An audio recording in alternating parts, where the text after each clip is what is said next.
सोचिए कि आप गर्मी के दिन एक तालाब में नहा रहे हो और पानी भी गर्म हो रखा है, लेकिन पानी से निकलने के बाद जब आपको हवा लगती है तो तुरंत आपके रोंगटे खड़े हो जाते हैं। तो आप एक सूखा कपड़ा पहन के अपने कमरे के अंदर चले जाते हैं और एक कप चाय पीते हुए रेडियो चला देते हैं और उस रेडियो में एक गाना बजता है जो आपकी दादी सालों पहले आपको सुनाया करती थी। वो गाना सुन के फिर से आपके एक बार रोंगटे खड़े हो जाते हैं।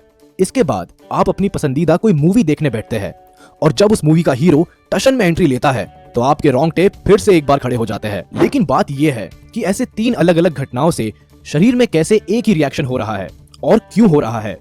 आज हम आपको बताएंगे गूज बम्प्स यानी कि रोंगटे खड़े होने की असली वजह। रोंगटे खड़े होना या फिर गूज बम्प्स असल में हमारे पूर्वजों से विरासत में प्राप्त हुआ एक शारीरिक प्रतिक्रिया है। ये हमारे पूर्वजों के लिए बहुत काम का तो था, लेकिन एवोल्यूशन के साथ साथ अब ये कुछ काम का नहीं रहा। पूर्वजों से हमारा मतलब बंदरों से है, जो शायद आपको पता ही होगा कि इंसान के पूर्वज थे। हजारों सालों के एवोल्यूशन के बाद हम आज के इंसान में बदले और उस एवोल्यूशन में हमारी बॉडी की कई चीजें बदल गई। जैसे कि वो घने बाल अब बहुत ही पतले हो गए हैं इंसानों में। उनको ठंड लगने पे वो सिग्नल उनके दिमाग तक जाता था और उस ठंड से बचने के लिए उनके शरीर के सारे बाल खड़े हो जाते थे और उनके पूरे शरीर में एक चादर सा आवरण बिछ जाता था और उनकी ठंड कम हो जाती थी। हम में वो घने बाल तो रहे नहीं, मगर अभी भी ठंड लगने पे दिमाग को लगता है कि हमारे रोंगटे खड़े होने चाहिए। इसके अलावा अगर कोई प्राणी किसी भी कारणवश डर जाए और थ्रेटन फील करे, जैसे कि एक बिल्ली के सामने अगर एक खूंखार सा कुत्ता आ जाए, तो रिफ्लेक्स के तहत शरीर के सारे बाल खड़े हो जाते हैं, यानी कि उनके रोंगटे खड़े हो जाते हैं।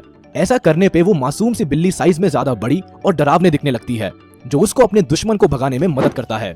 इमोशनल सिचुएशन में भी लोगों के रोंगटे खड़े हो जाते हैं, जैसे कि स्टेडियम में अपने देश का जातीय संगीत सुनना, अपने अतीत के बहुत ही स्पेशल किसी जगह पर दूसरी बार जाना, सालों बाद किसी अपने से मिलना या फिर कोई हॉरर फिल्म देखना। ऐसे इमोशनल सिचुएशंस पे रोंगटे खड़े हो जाते हैं और ऐसी कोई इमोशनल चीज के बारे में सोचने से भी कई बार गूज़बम्प्स आते हैं इंसानों को। लेकिन ऐसा क्यों होता है?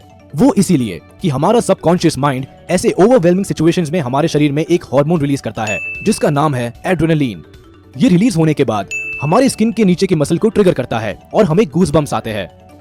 इसे आप इमोशनल हार्मोन भी कह सकते हैं, क्योंकि किसी कारणवश अगर आपको रोना आए, आपका दिल तेजी से धड़के या फिर किसी स्पेशल ओकेशन में आपके पेट में बटरफ्लाइज जैसा कुछ महसूस हो, तो वो एड्रेनलिन के रिलीज होने की वजह से हो रहा होता है। तो ये रहे आपके, मेरे और सबके रोंगटे खड़े हो जाने की वजह। ऐसी कौन सी चीज है जिसकी वजह से आपको गूज़बम्प्स आते हैं? कमेंट्स में बताइए और जाते जाते हमारे चैनल को सब्सक्राइब करना मत भूलना, क्योंकि सब्सक्राइब नहीं किया तो अगले सारे अमेजिंग फैक्ट्स भरे वीडियो आप मिस कर देंगे। तो शेयर कीजिए ये फैक्ट अपने दोस्तों के साथ और बने रहिए हमारे साथ दूसरे मजेदार और इंटरेस्टिंग फैक्ट्स जानने के लिए।